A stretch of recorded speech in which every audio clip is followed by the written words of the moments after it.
This was the editorial section of the Indian Express on the 28th of June, 2 days after then President announced emergency imposed by Indira Gandhi. The publication came 2 days later because of a sudden power cut that fell upon Bahadur Shah Zafar Marg on the 26th evening, which was home to most of the country's largest newspapers. This is what happened in the national capital of the country. Elsewhere, across the country, newspaper presses were raided and stopped and bundles of newspapers seized. Even the Prime Minister, a few days ago, spoke about how he helped in disseminating underground literature and sending it to international publications. So what are the lessons that we've learned about press freedom from the emergency?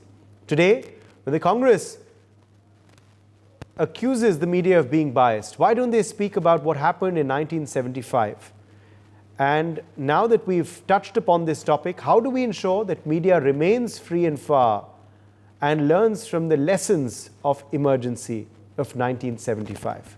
Well, joining us now is a very special guest. We have with us S. Gurumurthy, editor Tughlaq, and senior ideologue with us live. S. Gurumurthy, welcome to NewsX. Thank you so much for speaking with us today. Now, we're speaking, of course, about 49 years after emergency, sir. First, let me, before we talk about the lessons of that time and era, talk to you about your memories of emergency. Tell us about your experiences of 1975, sir. See, my experience was in two parts. One, as someone who actually participated in the underground movement as an RSS Karyakarta. And then it was at that time I came in contact with the Indian Express and with Mr. Goenka. And then in assisting the Indian Express legally and otherwise to fight the emergency. This fell in two parts.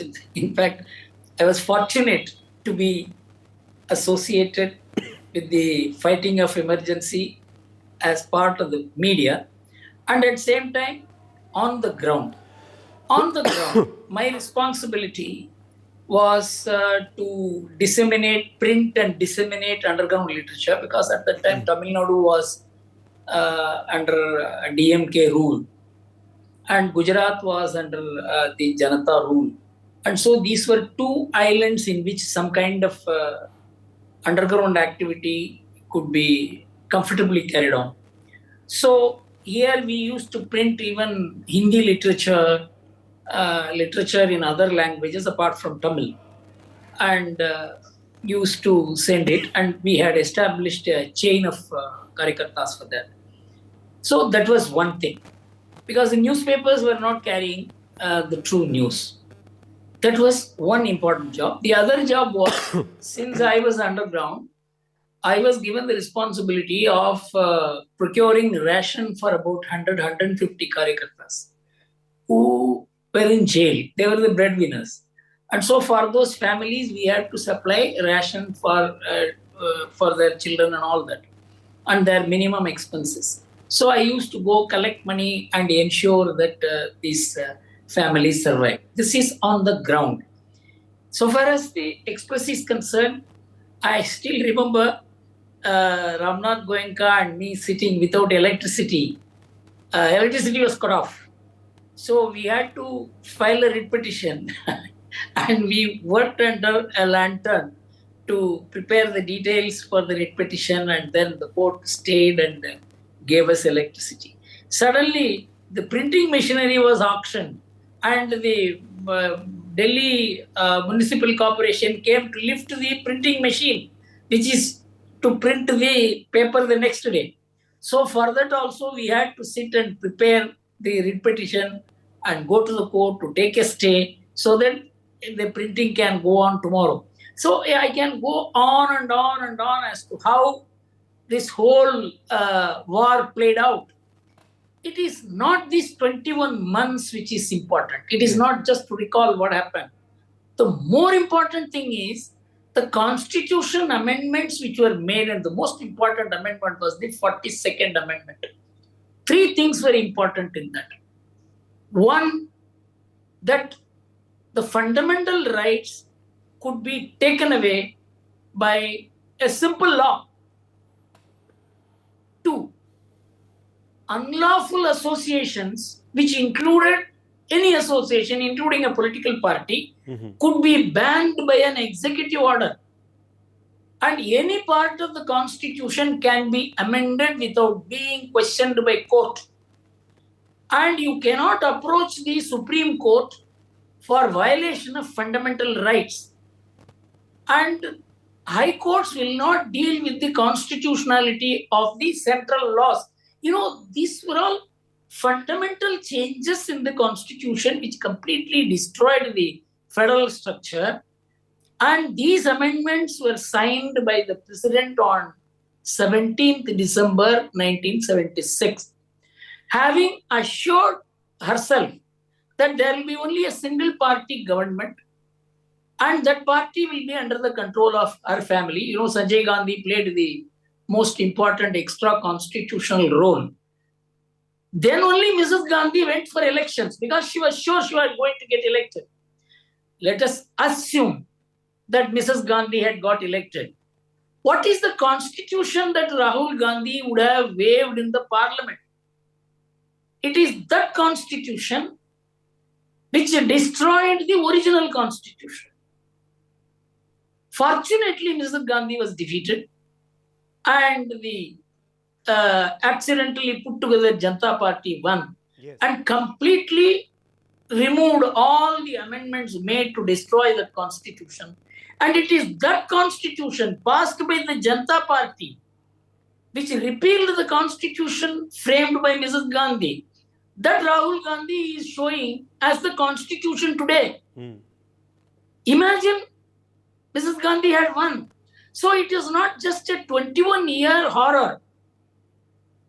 The fundamental changes that were brought in the 21-month period that was stopped by the people of India. Absolutely. The people of India stopped it. And in fact, I was just getting to that point, Mr. Gurumurthy, that it is ironical, as you're saying, that the Prime Minister also, in fact, earlier this week called the emergency era the single biggest attack and most significant attack on, on the Indian Constitution ever.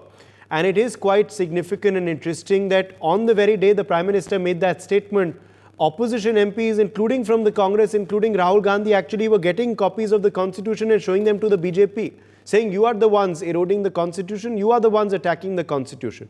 So what do you make of this irony and also this war over the Constitution which exists even till today in 2024? You know why?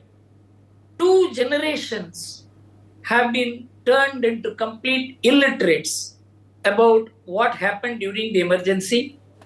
Because once Mrs. Gandhi came back to power in 1980, the first thing she did was to secret and completely remove the Shaw Commission report and all the documents relating to emergency, and all this disappeared.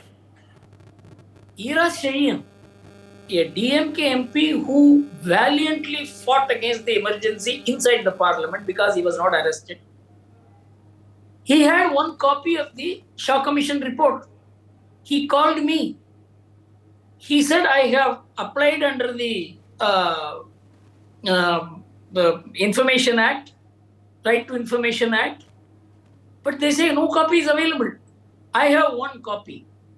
So we decided that we should bring out a new edition of the Shaw Commission report as Shaw Commission report Lost and Regained.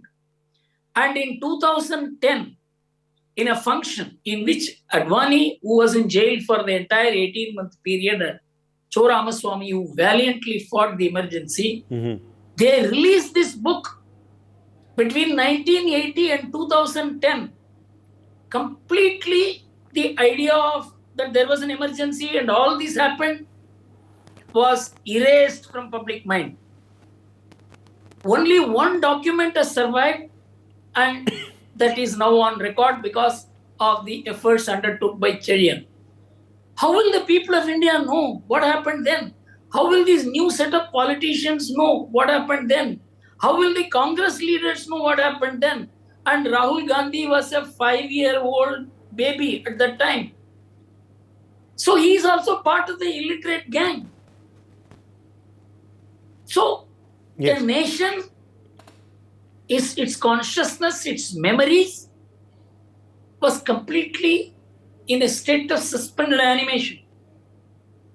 So, did this happen at that time? This is the question, and people do not even believe.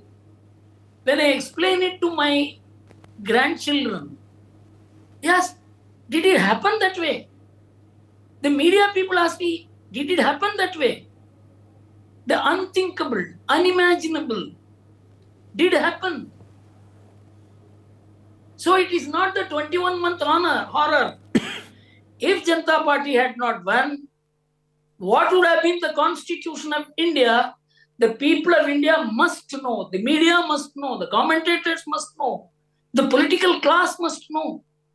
It is not Had it just not been for the people of India, what would the Constitution of India look like is the fundamental question you are raising. Fundamental question. And you are saying many should know. But then do you believe that the Congress would rather not have the nation know that? Which is why they are the ones that took objection to the Lok Sabha Speaker Om Birla moving a motion in this new parliament to actually condemn the emergency. The Congress is very upset with that. The Congress has lodged strong objections to this even till date. They are quick to call the media biased in today's India of 2024. But again, they will forget about what happened with the media and the press in 1975, something that you, of course, know very well. So the media was always biased in favor of the Congress, except to the Indian Express. The entire media was biased in favor of the Congress from 1950 to 1975. But they didn't just want a biased media. They wanted a committed press, a committed judiciary, a committed administration. This was openly spoken about. A committed judiciary, a committed press, a committed administration. So this is traveling beyond asking for a favorable media. So this is autocracy. You know, I need not have to say this. B.N. Tandon, who was a joint secretary in the Prime Minister's office, he has written a date-wise diary in which on 31st December 1974, 6 months before the emergency, you must read what he wrote. He said, my forebodings are bad. I see fascist tendencies in the Prime Minister. She is intolerant. She is the problem. He is sitting in the PMO. He is writing this. And he said, I feel that the JP movement is not the cause. The cause is the Prime Minister. And he expressed apprehension that it was going towards dictatorship 6 months before the emergency was proclaimed. So you must understand, it is in the DNA of the Congress after the Congress was broken in 1969 and it lost its public character and became a private property of one family. The whole agenda changed into personal power. A big danger we escaped because of the illiterate people of India and the Congress, the excesses committed by the emergency regime and the underground network established by the RSS produced a kind of a movement at the bottom which threw out Mrs. Gandhi. That is why the country avoided the 42nd Amendment from becoming the Constitution of India. Absolutely. That's a point. That's a point that I noticed, Mr. Gurumurthy, you're continuously raising, of course, and emphasizing on, re-emphasizing on. What are the lessons then that you believe we should learn from that time and apply even to today? What must we not forget, and what are the lessons from that time which we must, continue to imbibe so that we do not return to that point of ever changing the constitution or ever, embracing that kind of dictatorial attitude in our country of today? First, I am appealing to this government to establish a huge museum of emergency. What happened? What led to emergency? What happened during the emergency? And what would have happened if the Janata Party had not come back to power? If Congress had come back to power in 1977, what would have happened? This would have been the constitution. This must be very, very forcefully, artfully, and intellectually, convincingly brought out before the people. And the media on its part, which had kept two generations ignorant and illiterate, must begin to have debates on them. This is what happened. Not many people are alive. Very few are alive who were there at the time to share their personal experiences. And you must reap into the articles which appeared immediately after the emergency. And that should permeate and become part of the national consciousness. You can never defend the constitution or democracy unless this virtue of what happened at that time becoming part of the people's consciousness. So a huge movement is, intellectual movement is needed, academic movement is needed. Yes. We have got to ensure that our academic institutions Yes. also fall in line, Yes. because this entire fact has been suppressed by the Congress for 30 years. Okay. My final question to you before we let you go, since we have got you on a day when another controversy has also gripped Parliament, I'd like your quick take on that, on what is the Sengol controversy. You have a member of Parliament from the Samajwadi Party who's actually written to the Lok Sabha Speaker now. He wants the Sengol to go from Lok Sabha. He calls it an era that has gone from India, and he says it should be replaced with the constitution in the Lok Sabha. What do you make of this fresh controversy regarding the Sengol? Then we should remove Satyameva Jayate, which is from the Vedas, because that connects us to an idea which is not a constitutional idea, because the constitution means 1950, 26th January. Of course, it is not the constitution of 17th December 1976. So, what connects you to the pre-constitution days is unacceptable to the Constitution of India. Then you must remove Yato Dharma Stato Deha Stato Jayega from the Supreme Court motto. Dharmo Rakshati Rakshitaha should go out of the law university's motto and research and analysis being motto.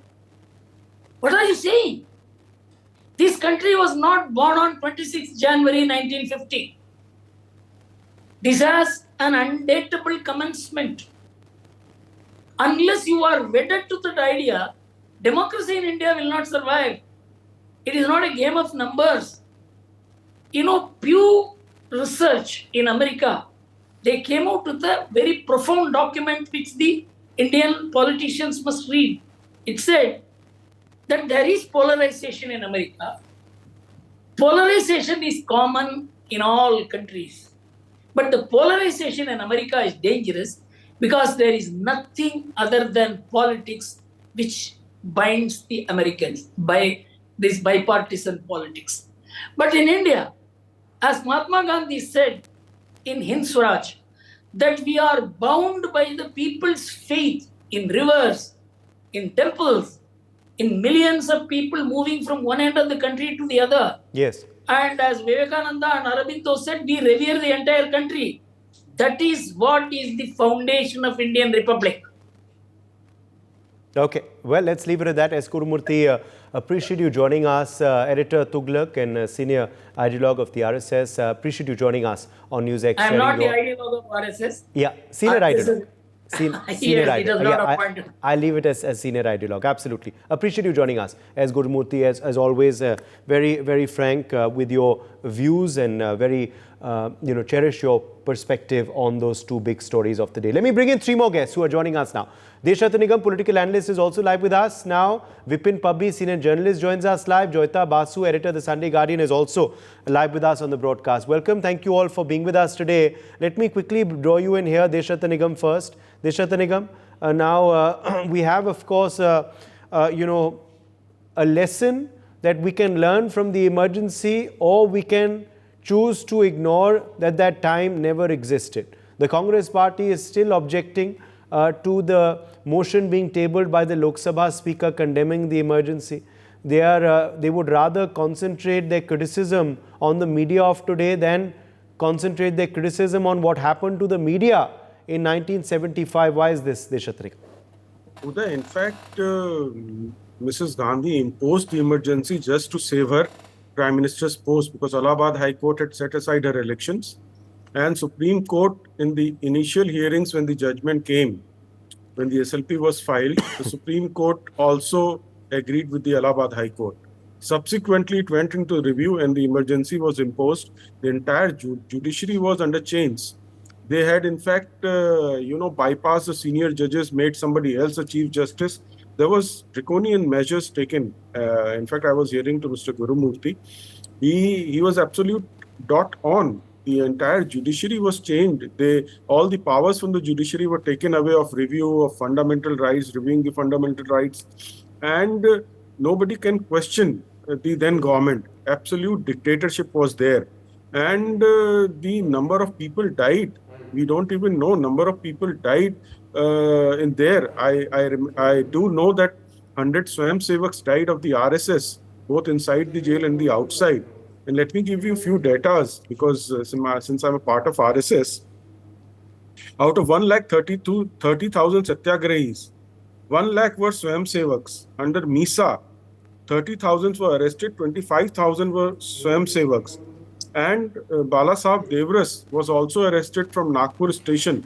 And at the same time, if you also look at the other data as well, that the Jayaprakash Narayan gave, just before his arrest, gave the, backdoor, as I call it, the reins of the Lok Sangharsh Samiti to Nanaji Deshmukh, who was a full-time Swayamsevak of the RSS, to continue the movement of emergency.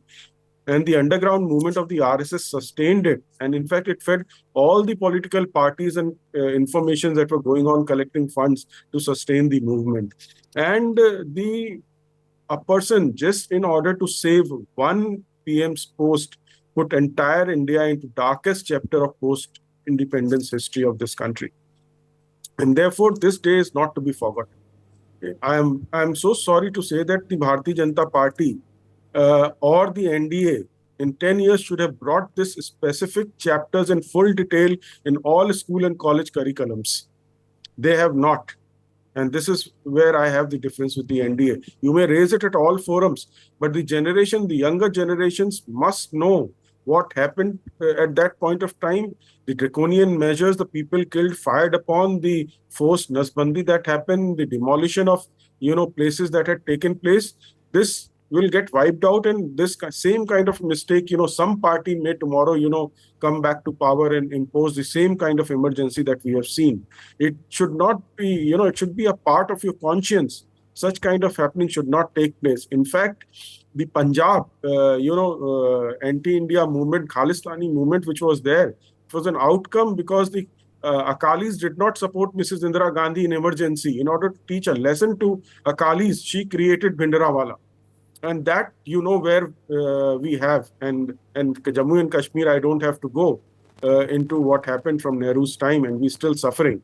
And Punjab, we are still suffering at the kind of divide, Hindu-Sikh divide has taken place out there. So look at the entire thing, the press censorship that took place. Nobody could publish without, prior approval. The articles had to be approved. Otherwise, they were not allowed to publish. But all of that will be conveniently forgotten, Joyita Basu. All of that will be conveniently forgotten. Why is that? Why this myopic memory? And how important is it to remind the nation of what happened at that point, as S. Gurumurthy just stated? Yes, Uday. You see, when you're looking back at the past, we are talking what happened 50 years back. And while it is also very important for the nation to remember how media was curbed at that time, how freedom of press was curbed, let's not forget those tendencies are still very much there.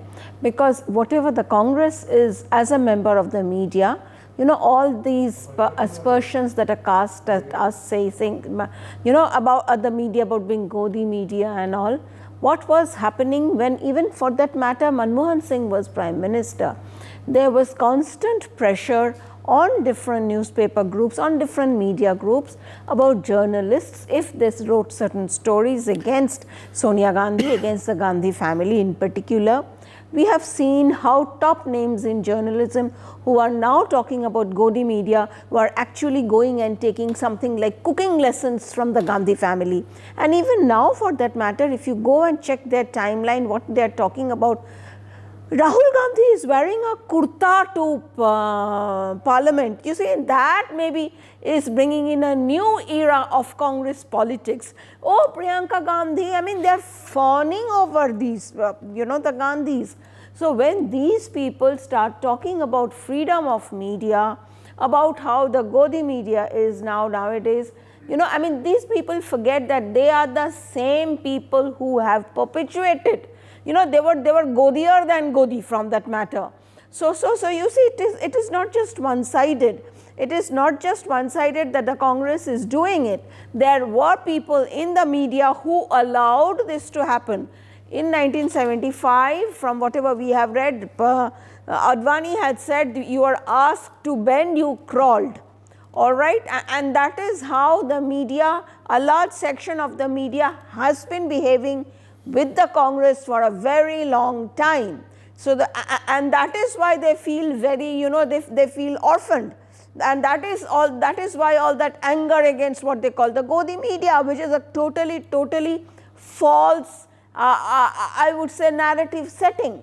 So, I think, it is very important to know that the people who are now holding up constitution, a copy of the red book, okay, a constitution like in the parliament, they forget what they themselves did to the constitution, and that is part of history.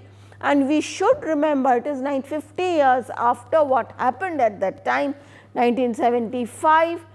People should remember, people should not forget. People should not get carried away by the narrative that the media in India today is, is not allowed to speak, it is suppressed, it is muzzled, which is utter nonsense.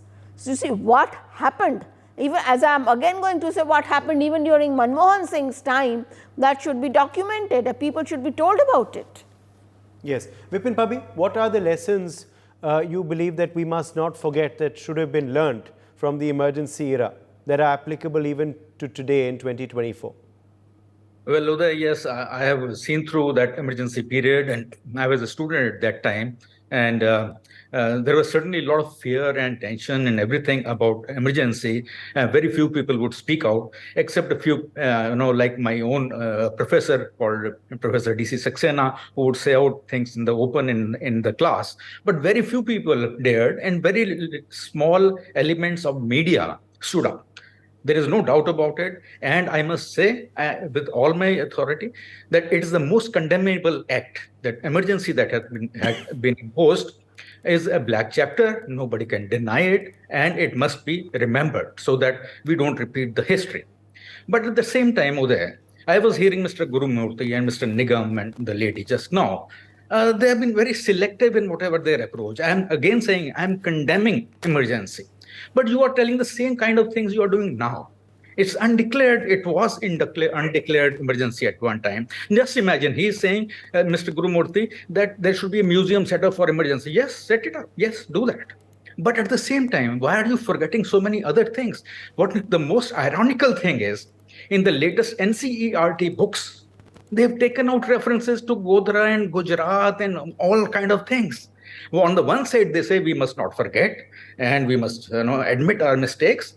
So it should be even-handed. You can't be just doing it at one stage. And I'm not getting into whataboutery. I'm only saying condemn that, but condemn that also. And therefore, we must take lessons. We must never forget about these things. We should not let this emergency come back again, or Gujarat riots, or Delhi massacres, and all that. We need to keep it in the minds of our people, in the young generation, who are the leaders of tomorrow. You can't just brush these things out.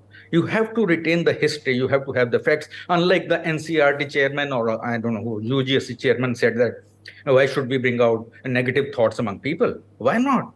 I mean, if there is a history, we must report it objectively, as far as possible. Okay, actions speak louder than words. Why isn't the government taking lessons in their actions of today, says Mr. Pabbi Deshathanegam. Your response? I think Mr. Pabbi is absolutely right. History has to be told as it is, because it is that which prevents the present generation from repeating the very same mistakes. That is why history, the true and correct history, must be told, whether it was Mrs. Gandhi or Nehru who wiped out the real history of this country. That has to be told, whether what happened, the train burning, that happened where the 57, 58 car civils were roasted alive. That has to be told. The riots have to be told. Why the riots took place, the Delhi riots, anti-CA protests that took place, how well it was planned, whether it was in Bangalore, all must be told to the people. Otherwise, the same kind of conspiracy and planning would, be undertaken. Can you imagine when the foreign dignitary, a president of United States of America, comes and here there is a conspiracy going on to commit riots, and the riots did take place where a large number of people died. So ultimately, history has to be narrated in its correct and truthful manner. Otherwise, it will come out. You can't hide the history. One day or the otherwise, it does come out. And therefore, I am saying emergency is a chapter that has to be told the way it is. The most draconian manner it had come, its consequences even in Punjab that had taken place, the relations must be clearly established with the people. Okay, 30 seconds, Jyota Basu, last word to you. Well, the fact of the matter is that it is not just what the political parties do. It is also up to journalists, it's also up to media houses to stand up and speak the truth because the responsibility is ultimately, and your duty is to your reader, is to your viewer. So we have to do that. But at the same time, we should not allow certain people to take the high ground by saying that look at what is happening now. You see, everything was fine before 2014. Right. No, it was not. History was rewritten. What actually happened was history was massacred by a particular ideological bent of mind. History was massacred, the media was massacred. So you see, let us not forget that. It is time. So that should not be forgotten. No, saying that does not make today's media Godi media. That is what I am saying. For more such videos, subscribe to the NewsX YouTube channel, hit the bell icon.